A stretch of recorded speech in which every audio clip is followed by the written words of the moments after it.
राष्ट्रीय महिला आयोगाच्या अध्यक्षा विजया रहाटकर यांनी काल ठाणे जिल्हाधिकारी कार्यालयात आयोजित पॉश म्हणजे प्रिव्हेन्शन ऑफ सेक्शुअल हॅरॅसमेंट कायद्याअंतर्गत स्थापन झालेल्या समित्यांच्या प्रशिक्षण कार्यक्रमाला संबोधित केलं। या कार्यक्रमाला ठाणे जिल्हाधिकारी अशोक शिंगारे यांच्यासहित अनेक वरिष्ठ अधिकारीही उपस्थित होते।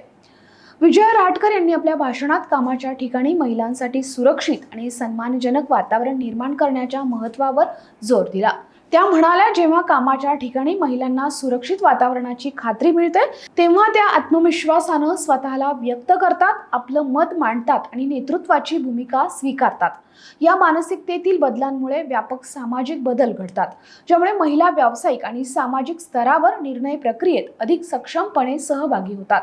पॉश कायदा हा केवळ नियम आणि कायद्यांचा संच नसून आदर, समानता आणि सहकार्यावर आधारित कार्यस्थळ निर्माण करण्याचा एक प्रयत्न आहे, असंही त्या म्हणाल्या। या कायद्याच्या प्रभावी अंमलबजावणीद्वारे कार्यस्थळांवर लैंगिक छळवणुकीला आळा घालता येऊन महिलांना सशक्त बनवता येईल, असंही मत त्यांनी व्यक्त केलं।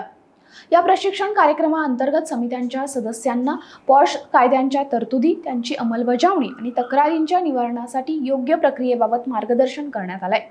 कार्यक्रमाला उपस्थित अधिकाऱ्यांनी या उपक्रमाचं स्वागत करत महिलांच्या सक्षमीकरणासाठी आणि सुरक्षित कार्यस्थळांच्या निर्मितीसाठी असे प्रयत्न सुरू ठेवण्याची गरज व्यक्त केली आहे।